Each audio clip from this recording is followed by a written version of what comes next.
Always remember, the opinion you follow should be your own. Just consider the things stated here to be a second opinion from a complete stranger online. I got to talk. I got to tell what I feel. I got to talk about my life as I see it. Hey, what's up, Mike?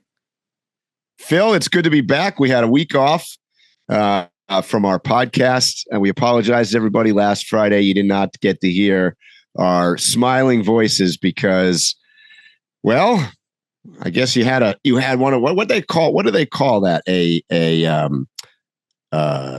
storm, but a bombing cyclone, a bomb cyclone, river, atmospheric river or something you had up there in the Pacific Northwest. Yeah, so obviously our coast is the Pacific Ocean, and they had what's called a bomb cyclone right off of our coast. And I got to tell you the truth, bro, I don't know much about them, but what it would be similar to is somewhat to a hurricane. Mm-hmm. It builds up speed and temperature generally from warmer waters, and then it affects the coast. The reason why we didn't have a podcast is because I didn't have any power. And I think that's a good thing for us to talk about because there are people who I thought were prepared that weren't. And there are people who I went to check on and they were like, hey, this happens all the time. Right. And for those around the country, you guys in the Pacific Northwest, I mean, I grew up in New England. We had nor'easters, which is pretty much this most similar thing, same kind of concept, and obviously then people down in the the southeast have hurricanes and same kind of effect. You get wind, you get water, and as we all know, particularly this year in the southeast, water is usually the worst element. But certainly, you guys experienced power outage, which is interesting because. Let's talk about that for a second because it's interesting. Everybody reacts differently, I think, and let's put this in an overlanding perspective.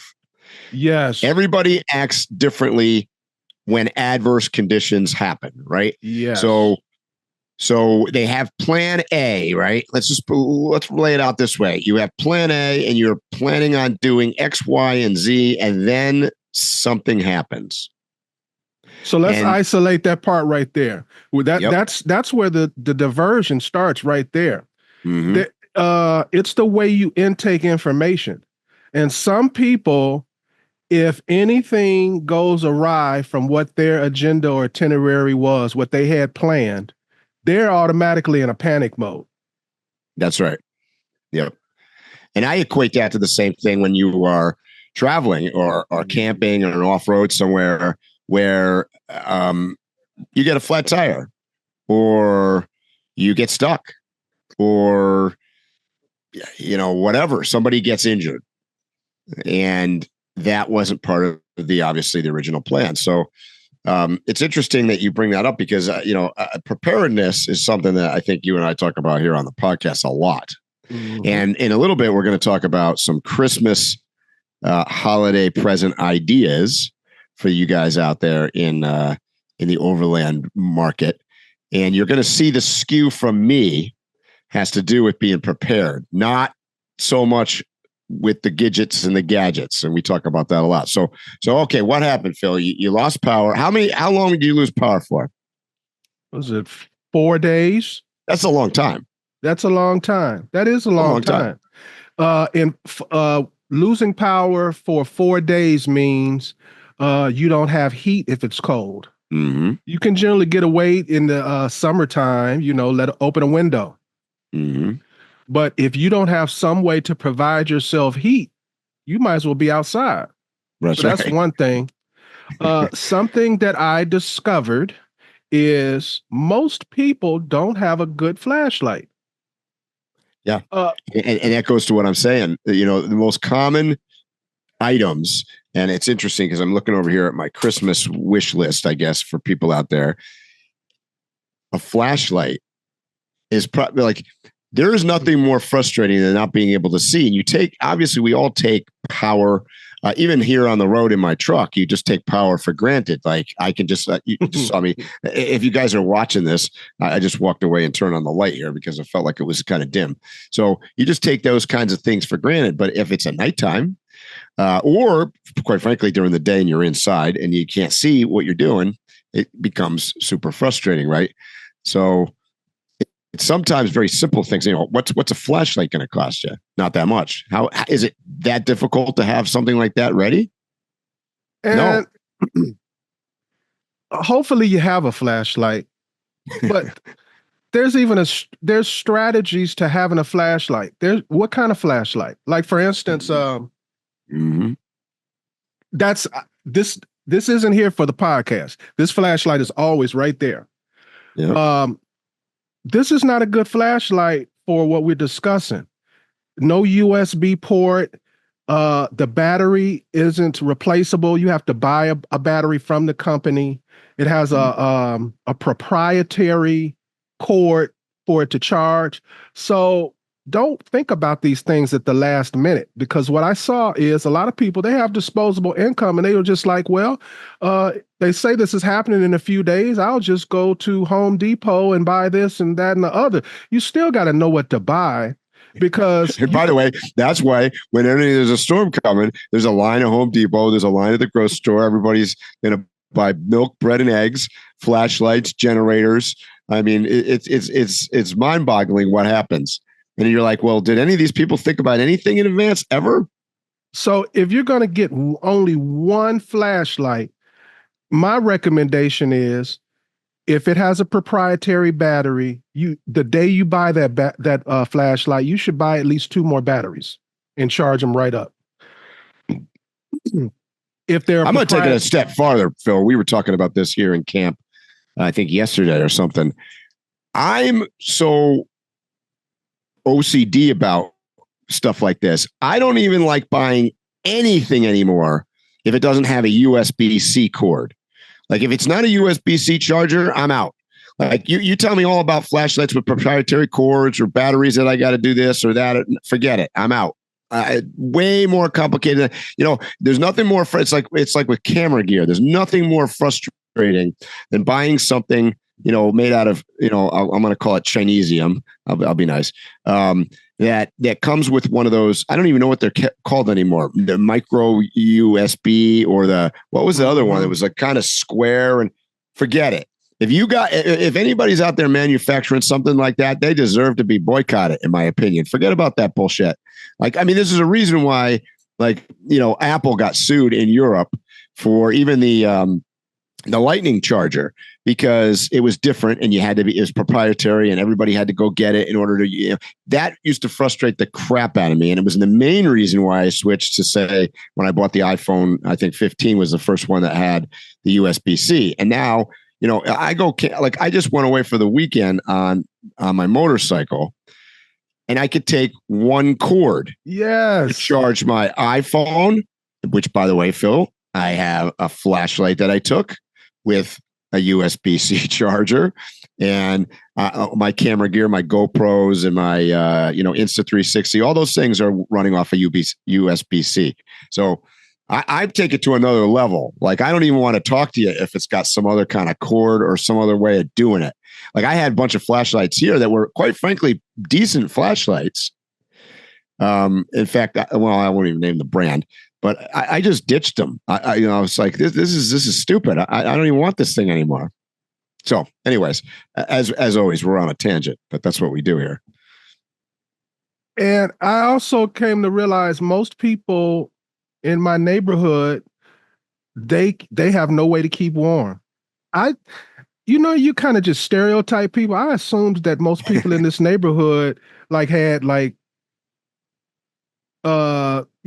least a sleeping bag. Like a sleeping bag, right? No, that's not true. When you're around like-minded people, you start thinking everybody has sleeping bags. Right, right.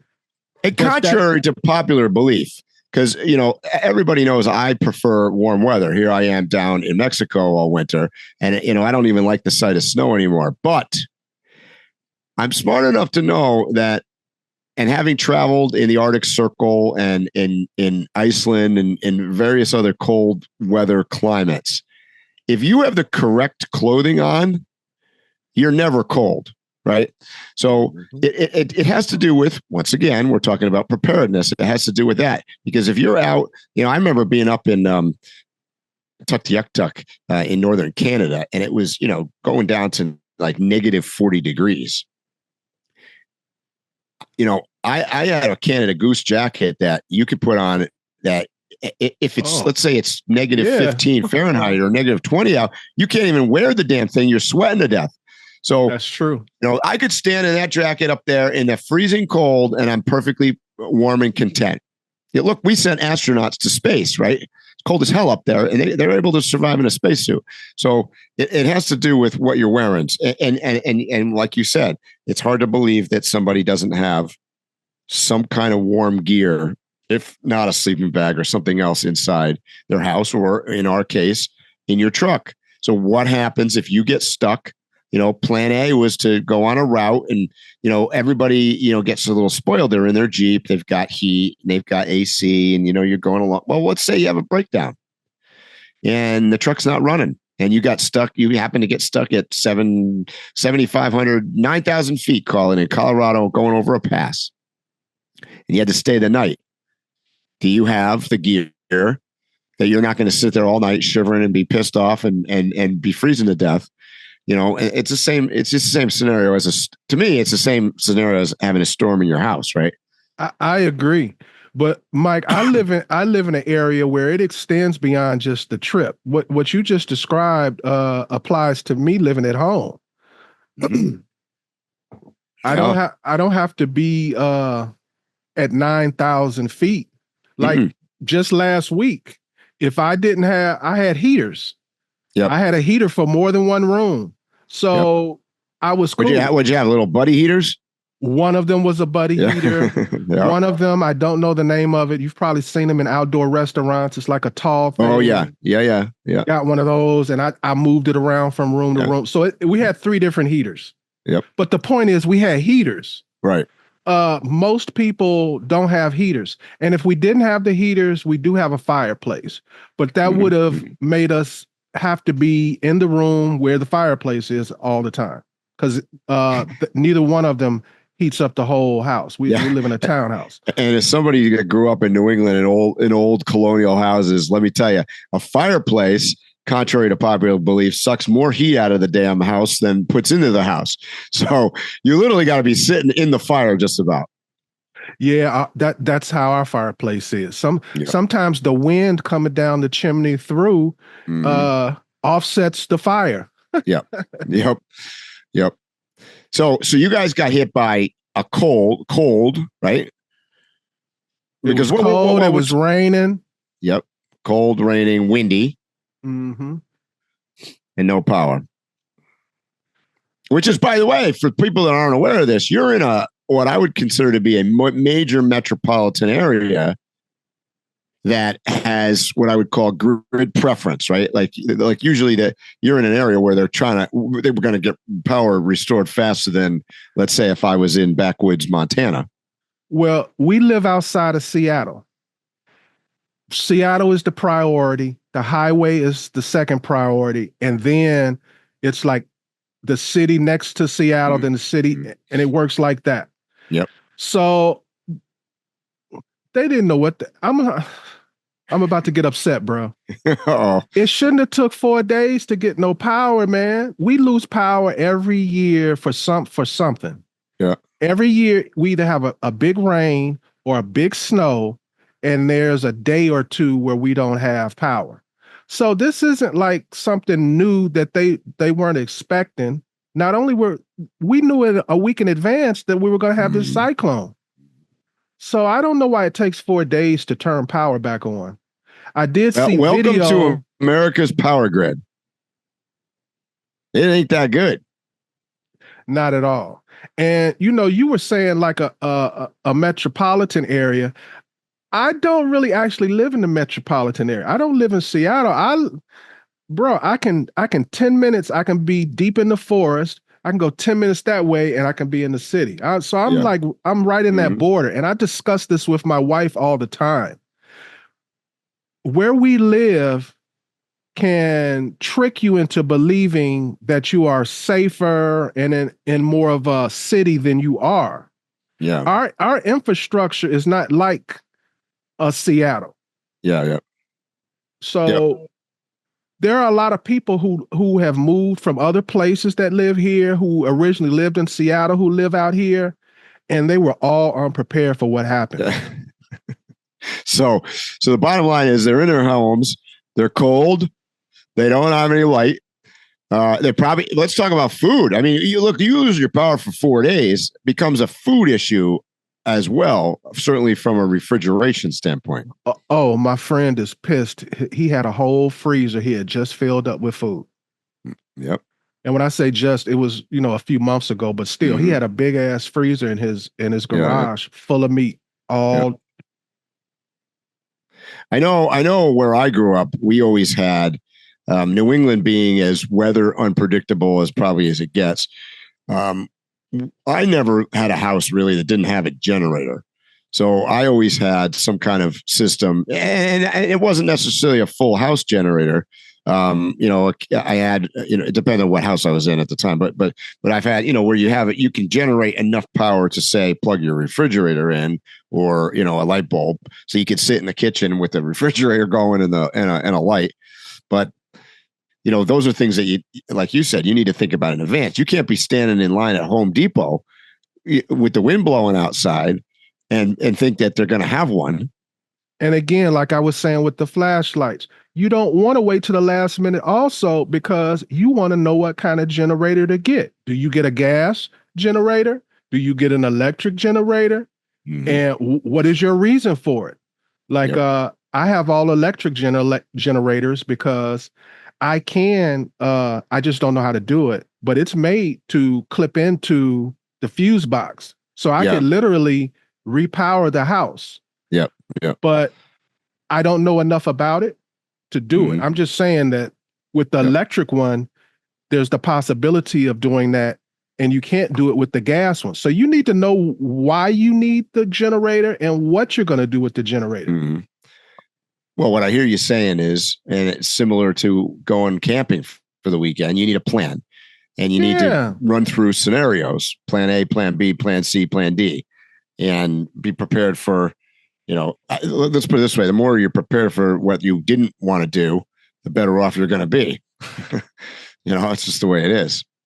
I remember years ago, we were living somewhere else. I bought these Goal Zero solar flashlights. Yep. And I keep them in the windows. My wife used to make fun of me about them things. Now she depends on them. She immediately, when it gets dark, she's headed to the window looking for one of them flashlights. Yep. I'll tell you what, here in my truck, I got a flashlight right here to the side of me in the kitchen. And then I've got one in the garage and I've got one back by my bed. So in the event that, who knows what could happen and I needed to be able to see or get out or do something, I've got that ready to go. It's kind of the same premise like you'd have with like fire extinguishers or what I always laugh where you got, this, big truck set up and you've got one fire extinguisher on board and it's like in the cab or something. And, then a lot of good that's going to do you like while you're laying in bed. And that's another thing that I witnessed, Mike. Some people had bought flashlights. They bought a big box of batteries for it. Mm-hmm.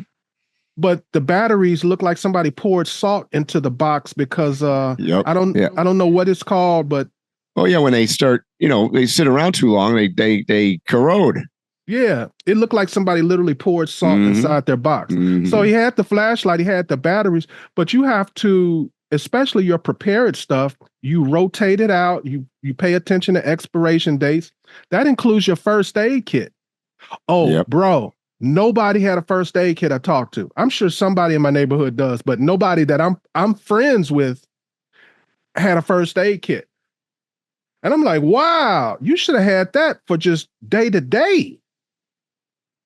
That was the best segue that you ever did here by accident here on the podcast, Phil, because talking about Christmas presents, Well, so okay, let me give you this story, guys. So Phil comes to me like 2 weeks ago and says, "Hey, we're going to do the next podcast. We're going to do a segment on holiday gift giving. It's that time of the year. I mean, I don't know if you guys are. You guys are in the States, so this is how unbeknownst to what the heck's going on in the world that I am down here in Mexico. Somebody told me last night that Thursday is Thanksgiving. I didn't even know that. So I mean, that's how out of touch we are down here. But so for you listening in America, Thanksgiving is this week. Christmas is like a month away, right? It's not even a month anymore. Less than 29 days. And so we are into the holiday gift giving part of our podcast discussion here, and it's funny because Phil comes and says, "Well, let's come up with an episode on that." So I said, "Okay." And he gave me very nicely. He gave me, I don't know, 4 or 5 categories of price ranges. And then I realized that my philosophy on life does not correlate with this exercise. Because I go, damn it, I can't think of anything. And he's like, what do you mean, dude? What do you mean you can't? I go, well, so here's my thing. We'll get to some of the list, but it's funny. We're talking about, you segued in with the medical kit. So our list is for your Overlanders, right? These are Overland holiday gift giving ideas. And, contrary to what you're probably thinking that we're going to talk about, for me anyways, number one on my list I come up with was the My Medic, a med kit for your vehicle. Like, I like to focus on things that you actually potentially could use that could solve your issues with what we're talking about here: Plan B, Plan C, Plan D, when something happens. So I know you were expecting that I was going to tell you that you needed the newest, shiniest $5,000 shovel, but I'm not saying that. So anyways, medical, it mind boggles me that people do not have that both in their home or on every single camping overland trip that you're ever going to take. And by the way, one is not necessarily enough. That's exactly what I was going to say, Mike, because when I hurt my hip, I fractured my hip, I took a pill. I took a ibuprofen right then immediately, and it allowed me to get on my bike and ride home with an injured hip. Mm-hmm. Yeah, when I rode the Baja Divide last year and the year before, I mean, absolutely, that's one of our top priorities to have on board the bike. Even though, look, when you're a bicycle, weight is a concern for sure, but you better give up something that's less important for your medical kit. So, Mike, look, this is nothing. This is nothing. This is nothing. Mm-hmm. I just happen to have this here. But this is like a homemade first aid kit. Mm-hmm. It's inside.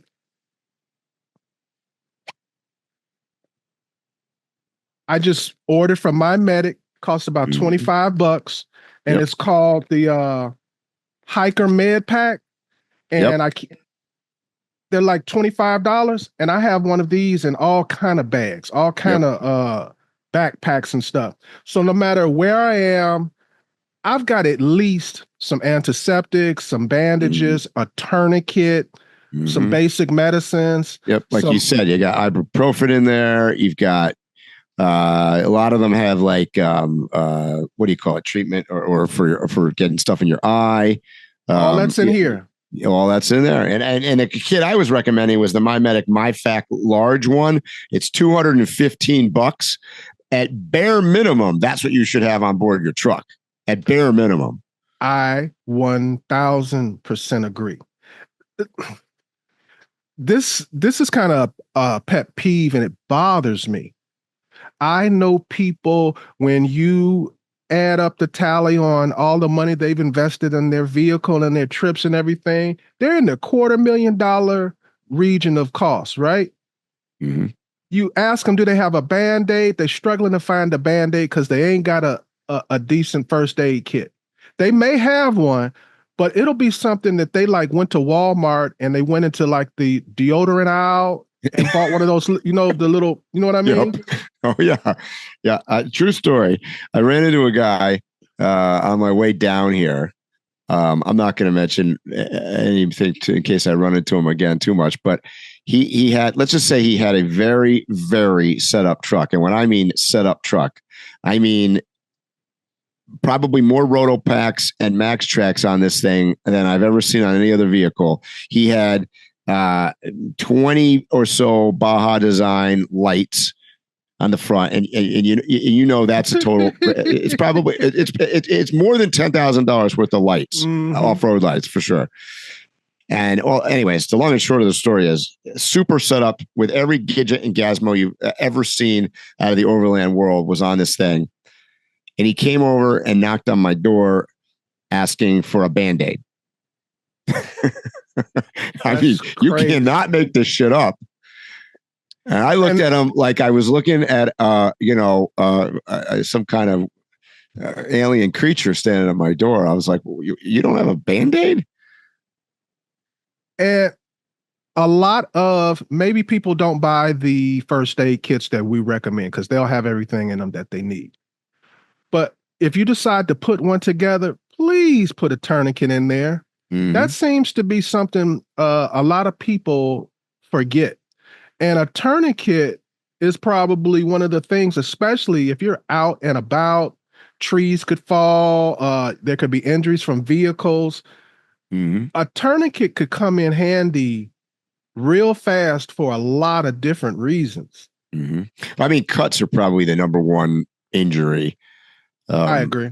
And I know we push the My Medic stuff because it's really good. What I like about their kits is that they are the bags that they come in are super rugged, really easy to attach to things. I actually have 3 on board my truck. I've got one in the cab, I've got one in the habitat here, and I've got one in the garage. And they hook on things and whatnot. But like the second piece of this, which is probably even more important probably than actually buying it, is open it up when you get it and look through it and take everything out of it and identify what the stuff is. Because look, I'm no doctor. So, there's stuff I pulled out of, I'm not going to lie to you. I pull stuff out of that kit. I have no idea what some of it is. Like literally, I have just no idea. I've never had that much training. So, but and then you make a decision as to if you think it's necessary for that particular location in your vehicle or if it's necessary for look, if you're never going to figure out how to use it, then you have to weigh whether it's necessary to carry. And what are the odds that somebody that you're going to run into or have an encounter with that it's going to be able. So remember, it's not just you that may be using your kit. Let's say you badly injure yourself. You may have friends with you or shit. It might happen on the side of the road. Somebody comes along. If you've got that kit, you don't know that there's some, nurse or doctor or somebody that comes along that doesn't have equipment with them. They can use the equipment that you don't necessarily know how to use. So, but you need to be familiar with what the hell is in the damn bag. At least know the name of it. You know what I mean? So I mean, some of these are really complicated. Like I'm not exaggerating when I tell you that there's the $2,000 kit from My Medic. I think you could perform brain surgery with. Oh yeah, I have to read every time the little package for the ones that goes into your nose for your airways versus the one that goes in because it looks so similar. It looks similar. Yep. So, and I had to learn how to use their tourniquets. They use the most modern day tourniquets, and I was still using the old fashioned ones, but they're much easier once you learn how to use them. That's right. So bottom line is, so if you're asking me what the best gift that you could give to your significant other, friend, Overland buddy, start with the medical kit for their vehicle. That's probably the best gift you could give anybody. And we won't belabor this point anymore, but I just want to add one. Agreement. Yeah, since we're talking in this direction. Hold up a second. We were talking about the first aid kit. I forgot what I was going to say, Mike. A call came in. It threw me completely off. We have a law on this podcast. We're only allowed to forget what we're doing 3 times on each episode. So there's one. Well, let me talk about this. So it's interesting. So as I said, I had a really difficult time making this list, but the things that I do have on it, I'm looking over, all have something to do with, let's call it safety, security, med, right? So right after that medical kit, I'm going to give you 3 more point blank ones that you should have with you. Life straw, water filter. A Life straw water filter is $23.97, I think, on Amazon. I wrote down. Sometimes they're even cheaper than that, or even cheaper than that. Yeah, and that's the real Life straw brand. There's other brands, but you're a human being. You cannot live without water. Period. End of story. That's just a fact. So if you can't get fresh water that is drinkable, you're in big trouble if you run out. So that's a big one. I have which I have on board here on my truck as well. And then I've got a Wayland fire starter kit. Talked about this earlier. Heat, temperature, cold, $30, I think. Fire starter kit. It's got multiple ways of starting a fire because, as you know, if you've ever camped as much as I have, there's conditions. There's coldness, there's dampness, there's wind, there's all sorts of things that prevent you from getting fires going. So that is another safety thing. And then I got one more. Another thing that you don't wait to the last minute. Open that up and learn how to start a fire. Especially living here in the Pacific Northwest. If you learn how to start a fire on the East Coast, it does not mean you know how to start a fire on the Yes. Yep. Totally different. And if you expect that you're going to get out there and successfully rub 2 sticks together, like what's his name on a deserted island with the coconuts, don't even try that because you will get just your hands are going to be bloody. The other, it's funny because I didn't realize this until I started looking at this list. And another one that's maybe not so much safety. Well, it could be depending on where you are. Thermacell mosquito repeller. If you don't have one of these things, you are don't go to Alaska, don't go to Canada, don't go to Central America. I mean, I can tell you lots of places don't go. You best be staying in a desert with no bugs. For cheap, $32 and have the cartridges, the refills for it, and know how to use it. But I came to those late in the game. I thought they were a gimmick. Everybody I know has them. And then everybody kept saying, I can't live without this. I can't live without this. And I finally got one and I'm completely sold. They actually work. In Alaska, there were only 2 things that really work. Yeah, you're right. Because I found in Alaska that the only 2 things that work was the Thermacell and 100% DEET, which is like, if you've ever used 100% DEET, you know 2 things. One, it smells like shit. It looks like motor oil. And it probably, if it doesn't cause cancer within 15 minutes, it's probably going to cause it at some point. It's not good for you. I agree, bro. Because you can't put it on like plastic or something. No, it reads right through it. Yeah, you have to. I know. But, I mean, that's how bad it is. What else you got, Mike? Well, those are my scanning my list here. Those are what I would say are.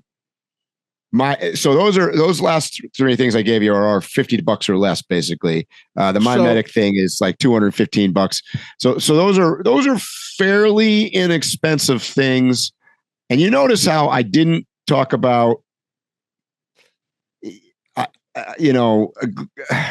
what I'm about to talk about right now? Vanity stuff. Well, I don't know what you're about to talk about, but I didn't mention a bunch of things that potentially might make your truck look better. Or that you're probably going to strap on and never use. I mean, I don't know. I don't know. Am I allowed to say this? I guess I'm allowed to say whatever. It's our podcast. Please say it. 98% of every roto pack I've ever seen mounted to a vehicle has never been removed. I'm going to tell you that right now. Never been removed. Likely has never even carried liquid. Bro. I agree 110%. rotor packs are actually a pain in the ass, in my opinion. Oh, come on. Let's just be honest. They're a pain in the fucking ass. But look, I have one on the back of my truck, which, by the way, I use. I used it the other day because I carry it's, they're first of all, they're microscopic amounts of whatever you've got in it. Like if you're being realistic, you would need to carry 40 of them to like actually, solve your own problem. If it had to do for my truck, I'd probably have to have a tanker, but I keep it for the motorcycle. So it's an extra, whatever that size is. I don't, it's less than 5 gallons. Maybe it's four something. And but for me, it fills up my tank almost 1.5 times on the motorcycle. So it gets me an additional range on my motorcycle, about 350, maybe even almost 400 miles. So that's significant. So I have it, but I got to tell you what, I took it off the other day. I mean, first of all, the locking mechanism, and then the turning the thing. Like, first thing you need to do is go to college and get a doctorate degree in Rotopax locking, turning mechanisms, because it's counterintuitive. It doesn't make sense to just about anybody, or maybe it's just me. And then the problem is that you can't. I don't know if anybody out there have figured this out. You can't fill the thing. You can fill it 3/4 of the way at most. And I would say, if you want to be safe, it's more like 2/3 of the way, because any more than that, the thing expands. And mine looks like a bloated whale that died three years ago that floated to shore. It's like all puffed out, because of course I made the mistake of putting too much fuel in it. And then, inevitably it's on the outside of your truck, which I may highly recommend not to put it inside something. It should be on the outside, but still it's going to sit in the sun one way or another. Right. So yeah. And then do you want me to keep bitching? I mean, that's what if you've ever taken the funnel thing out, first of all, you got to figure out how to use that little thing that's like got little teeth on it, and you got to push it down and turn it, and then it gets stuck and you can't get it off. And then then you got to flip it over, and then you take the little sleeve thing and stick the nozzle through it and then screw it back on. Now, by the time you've done all of this, you are 100% coated with fuel. Let's just be clear on this. The only Rotopax that's probably not dangerous to use is one that has water in it.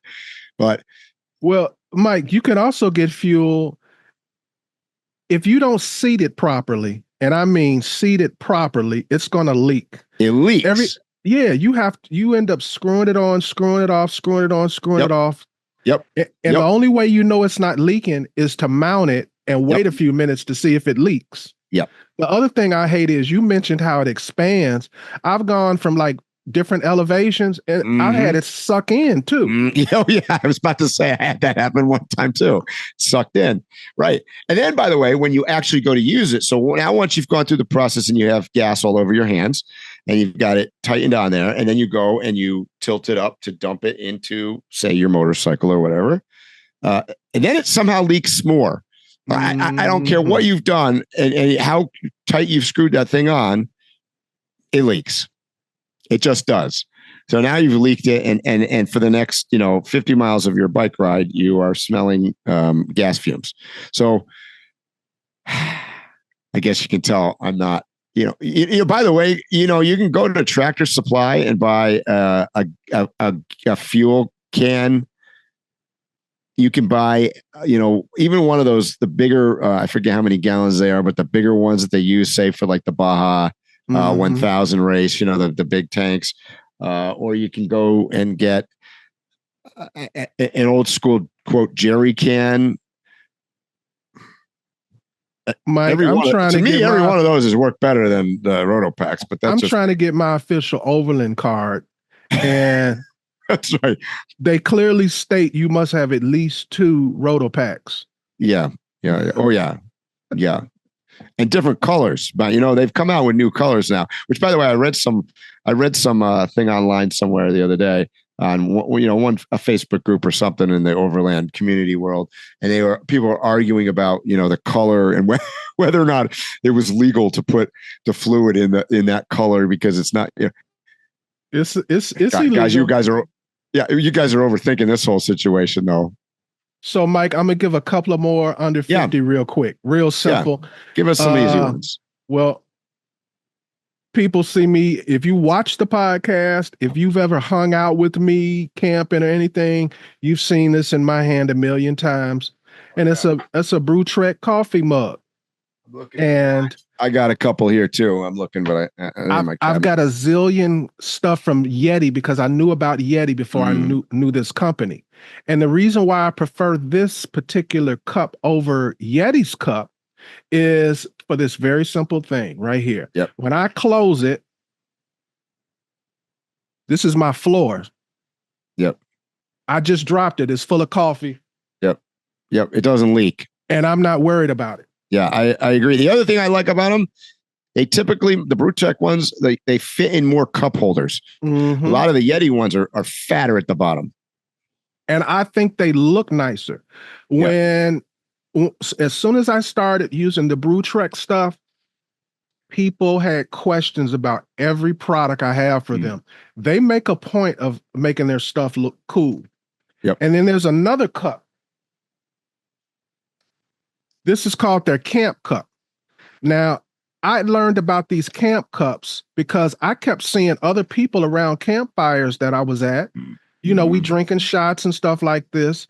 And no, say it isn't so. And they had, and I thought these were just great. So Jerry is the first person who introduced me to. I'm about to say that cup. Phil, if you're listening to us driving around, he's holding a cup that's like I don't know, maybe 2.5 inches tall, and it's like a. I'm going to tell you what it is. It is a perfect old fashioned cup. You could put a nice square ice cube in that thing, and makes a great old fashioned, and that's what I use mine for. And originally they just came like this, but if you buy them now, they come with a cup. Because people use these out around campfires. So you don't want stuff, getting in your cup while you're at the campfire, ashes and stuff like that. Yep. And if somebody bothers to go on my social media, anytime I'm drinking, anytime I'm celebrating, anytime I'm giving a toast, I'm taking it out of one of these. And every time I've had about maybe 35 to 40 of these cups.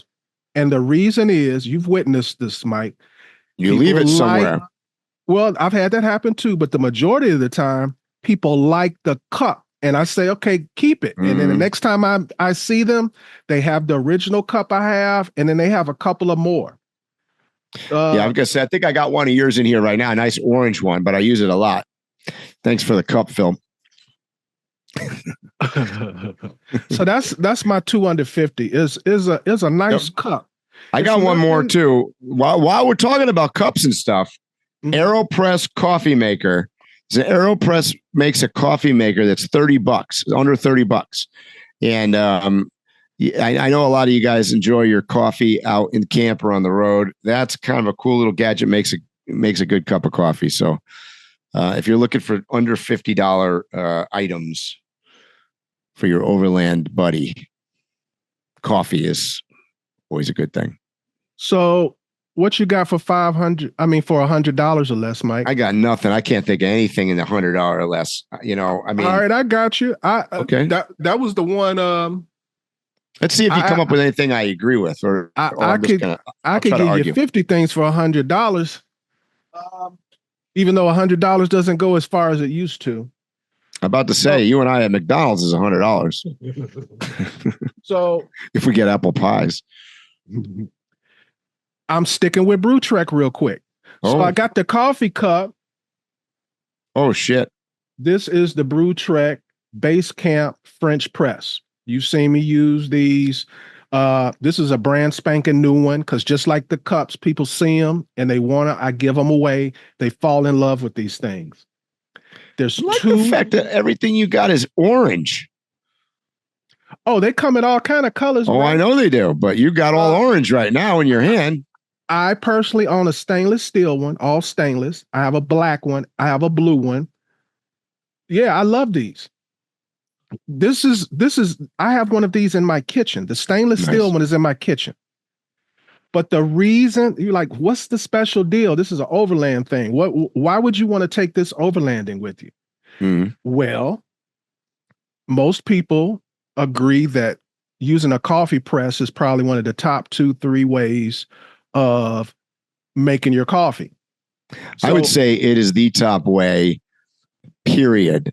With one exception, and that would be if you're spoiled like me and actually have an espresso machine here in your kitchen where you can just plunk the pot in and make it. So anyway, Mike. But I agree with you. The reason why I like this particular coffee press, because I'm sure everybody's going, I've got a coffee press, or what's so special about that coffee press? Well, most people's coffee presses, the issue that they have and the reason they don't like it is because when they push down on the press and then they pour their coffee into their cup, they've still they'll have little grinds from the coffee in their coffee. The way they designed this plunger, it keeps all of the grinds locked down into the bottom, airtight. I can pour this. I get no grinds throughout the entire pour. This particular one will hold about 5 to 6 cups of coffee. All 6 cups of coffee will be pure. Grindless. Yes. And I might add that obviously, unlike like say, a bunch of like a Bodum or something is not breakable. So it's good for the road. And just like the cup, it clicks closed. I could drop this and nothing's going to happen to it. Oh, I might have to steal one of those from you. Bro, I got a box of them. No problem. So like I said, I like it for all those reasons. But when you put all of these things together, I've got the cool coffee cup. I've got the cool cup for around base camp. I can serve coffee to people. And I've got everybody pretends, but people want their stuff to look nice. This is going to look nice at your camp. People are going to like Phil now looks good in camp. Now what he's going to have to invent is how little mounts so you can strap those to outside your truck. So when you drive around and you go pull into a gas station, we know that you have those things, because when they're inside, you can't see them. So the next thing I got, Mike, for $100, I don't have one specific item. Okay. I wrote down Midland GXT GMRS radios. Yeah. They're all good. They all work. And that's communication. We talked about this on a prior podcast. And, after a while, you get tired of it. I carry enough stuff on my truck now that, because inevitably, number one, you need to be able to communicate with other people that you're caravanning with. But on top of that, it seems like half the people don't have this stuff. So if you're listening out there, pick up some of your own so we don't have to keep loaning them to you all the time. I found I got to carry about 6 of them now to have enough to go around for everybody. And Mike, you've witnessed this. I have handed out so many walkie-talkies, and I love doing it because I know I'm giving people an introduction into a good product. Because every time I hand somebody one of these walkie-talkies, next time I see them, they got more walkie-talkies. Yep. It's good for if you're a family man and you're just taking your kids camping and they want to go for a hike. Here, take this one. If you're spotting somebody, it's much better to be using the walkie-talkie than trying to yell. Yeah. Way, way, way better and safer. Mm-hmm. And to go back to my cord phobia, they now are USB-C to charge. Yes. So I highly recommend that just in general. You should have good communications. Yes. And one of the questions I get all the time is ham, CB, or GMRS. If I can only pick one, my answer is GMRS. I know some people will argue that the ham, somebody will say, hey, I can, you can, with repeaters, I can talk to somebody in the Netherlands or whatever. Well, I just need to talk to the people in my caravan and hopefully somebody in the area. If something goes wrong, and I need it to be crystal clear. Also, The license is only $15. It's for like 8 to 10 years or something like that. Yeah. And the ham license is much more challenging to get, obviously. And restrictive. Yep. So, and the last thing, which is probably should be the first thing, is if you're a person who's part of multiple teams that go out and off-road and travel and stuff like that, you'll find that the most common denominator is going to be GMRS. Yep. So definitely. You just kind of need it. Yep. 100% agree. Another thing that I have, you've seen me cooking on my Scotto. The spatulas I use, they're made out of titanium with micarta handles. And that company is called Dryad Cookery.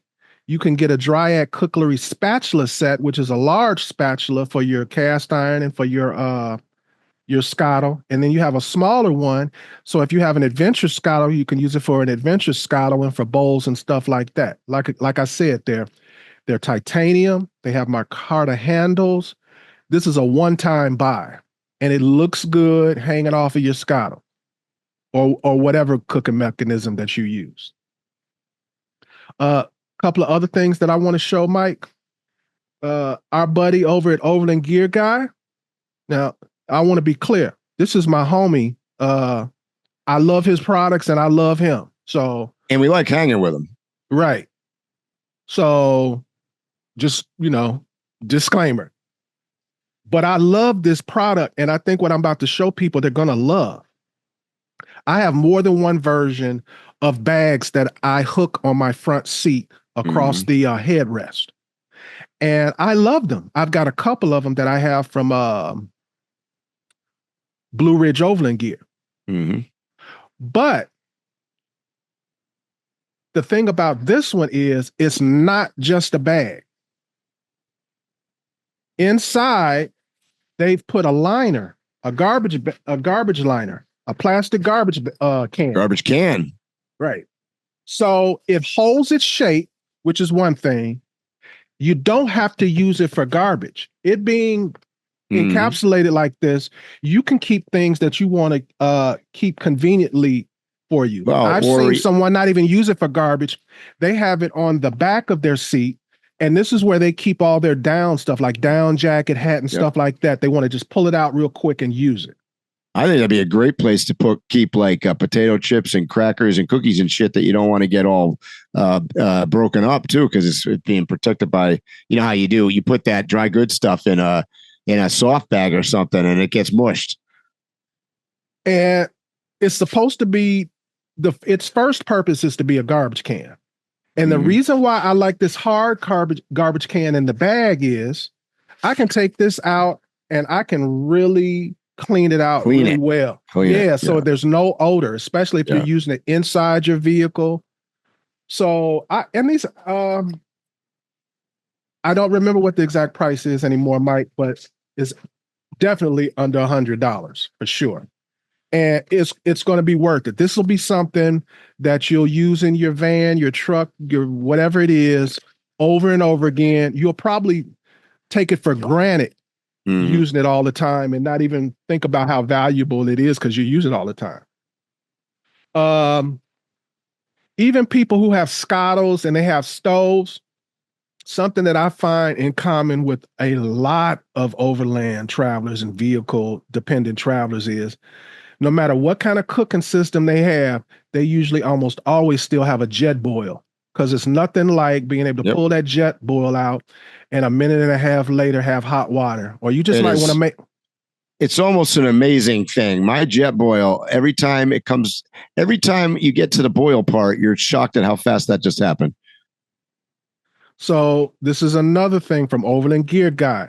This is a jet boil bag, and it can be used for other things. You can remove this and use it for other things. But anyway, it's a 2-compartment bag, and you can put the jet boil on one side, and you can put fuel on the other, and it'll hold 2 of these. So I keep this in my vehicle, and I just have it in a corner. And whenever I want, I don't have to look for it. It's all right there. And sometimes when you're making your coffee, you don't want to make it right there, your vehicle. Maybe you've gone somewhere scenic and you're like, hey guys, let's walk over there to the water and have coffee over there.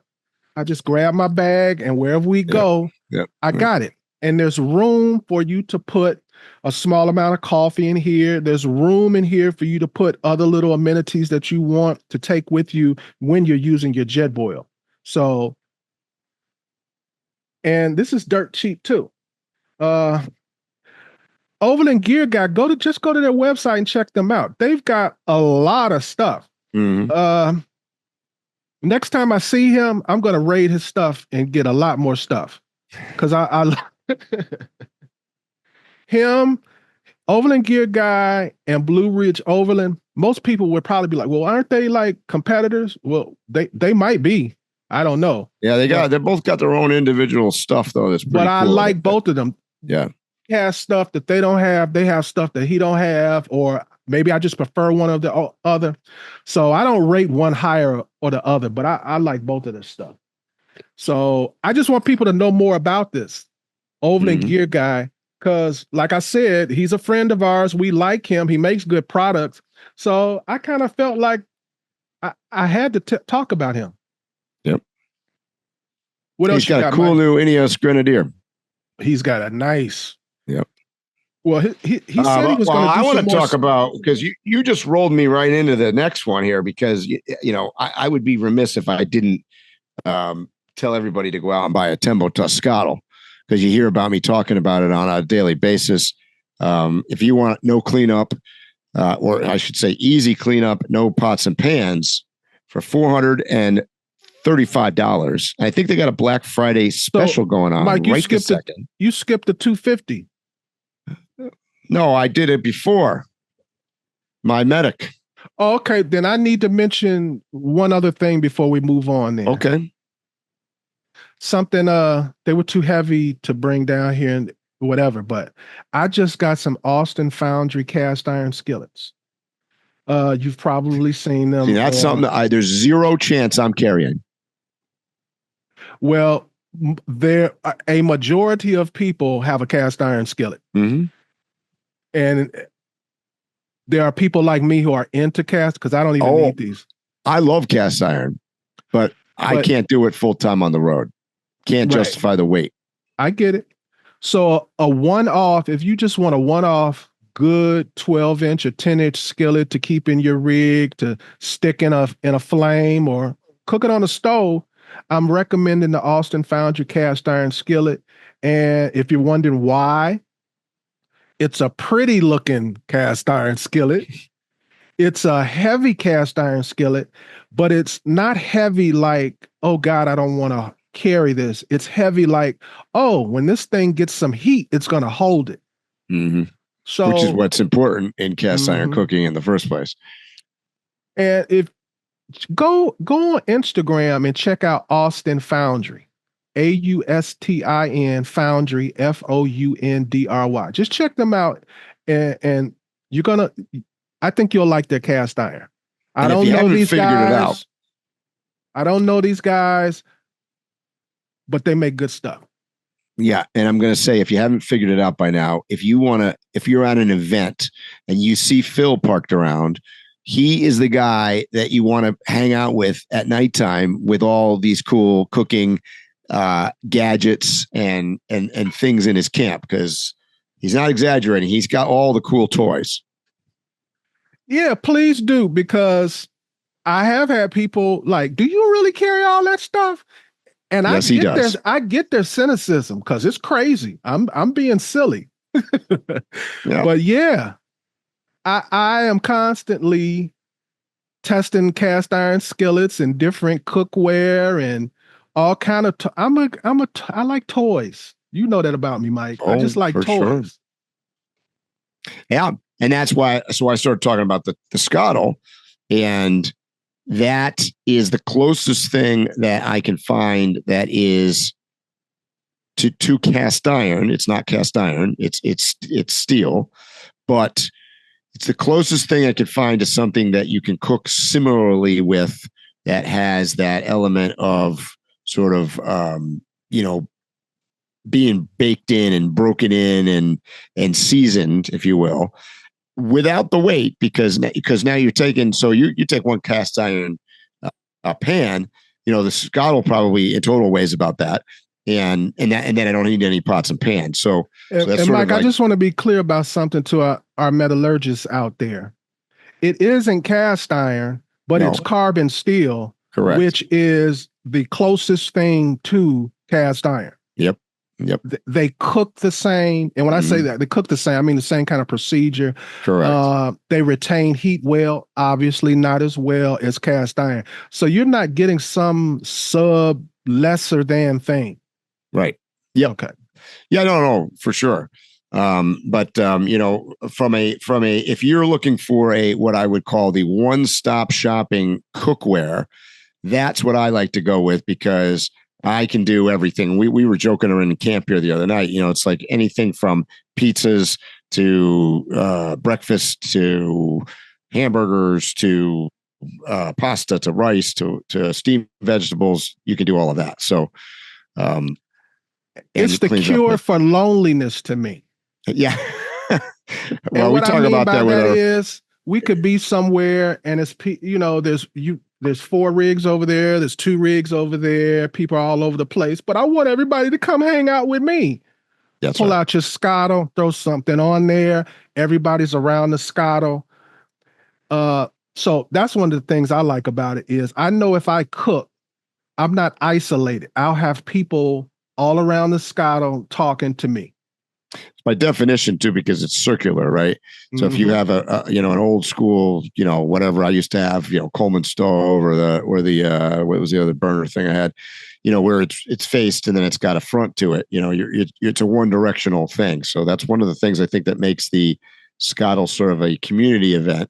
And we joke about it, but it's the truth. Like we're here in camp and we do it on at least 3 or 4 nights a week. We're cooking out on that thing. Yeah. But it's true, Mike, because when I'm using my regular stove, I could have like $60 steaks cooking, and people will walk past and they'll be like, "Oh, you're cooking steaks." I'll be back when they're done. Mm-hmm. When I'm cooking on the Scottle, people, "What are you cooking?" "Oh, we're cooking bratwurst," and they stay right there and they talk. Yep. Yeah. So, I've heard people say, well, it's a little on the expensive side. You're talking, I think the base one here is $435. You could figure it's around $500 when it comes with all the, what I would call, quote, some of the necessary items like the lid and the tables and the, whatever the stuff that goes along with it. But I tell you people itemize the cost totally wrong, in my opinion. Agreed, because what you would say, well, how much is one cast iron, a good cast iron pan, right? So you start adding up that kind of stuff, and you'll quickly find that the Scottle really isn't that expensive. And a table. Yeah. A lot of people, they say, I could just buy a stove. You buy a decent stove, you got to buy a decent table. You right back at sit on something. Yeah, exactly. Yeah, so you're right back at that number. Exactly. So anyways, and then I got one more in this category and I don't have it. I wanted to throw this one out though, because I attended Overland Expo East with my Land Rover and a rooftop tent. And unlike my big truck that I live in here, I did not have a shower with me. And I got to tell you that this shower, the Kakadu, right? Is that how we pronounce that? Kakadu? Kakadu? I don't know. Kakadu?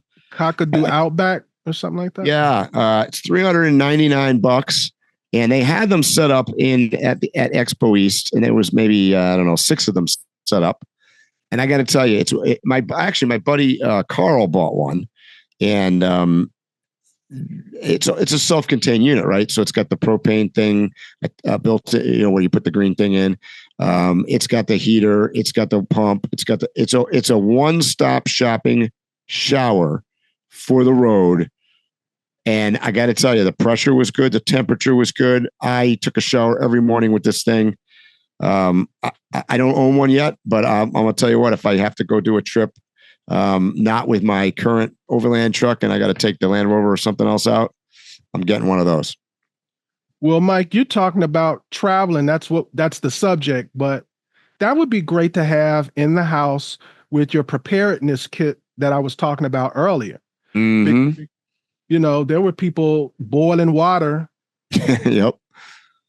washing out of a pan. Yep. Yep. It would be wonderful to take a shower. And how many times have we said this on the podcast? Your trip is only going to be as good as your comfort level is. So something to think about. That's it's like I said, it's $400. And we talked about the MyMedic, MyFact. Mm-hmm. There's a backpack that's the next level up. Yep. That would be in this $500 range, and that's my recommendation. Yep. If you are going with a team of people or a family, if you're head of household taking a family on a trip, that's the one I would recommend. Yep. In fact, they've got ones that go all the way up to $2,000+. So there's some pretty extensive kits. So if you are somebody that is, more medically experienced than we are, by all means, don't let those prices scare you guys. If you're going to invest money, it should be in your safety and your health. Mm-hmm. That's where you brag about you spent the money. Yes, exactly. Because you might need the MyMedic kit after you cut yourself and blow up your roto packs while you're trying to get it open. So, Mike, I got a question before I recommend this, because Sure. I don't want you to say you had a bad experience. I gave you the Midland MXT575 VP4 with the whip and micromobile two-way radio. Yep. You've installed it. Yep. Worked great all the way down here. Okay. Would you recommend it to be on our list? Sure. All righty. So, guys, I recommend getting a micro mobile station. And this is the top of the line when you don't have to get that one. They have 3 different versions. Each version has a different power level. And even the least expensive one is a great base station. So you don't have to get this top of the line one. But you should have a micro mobile, in my opinion, in your rig as a base station or on your trailer. And then you should have a couple of handhelds, minimum, in my opinion. Mm-hmm. All right, Mike. This is the last category for our list. Okay. Which is one item for between $1,000 to $1,500. Yep. So I cheated. Oh, good. What'd you get? I have 3 items, but they all work in tandem together. So I'm considering them one time. And this isn't just something I'm recommending. I have purchased my 3rd of these.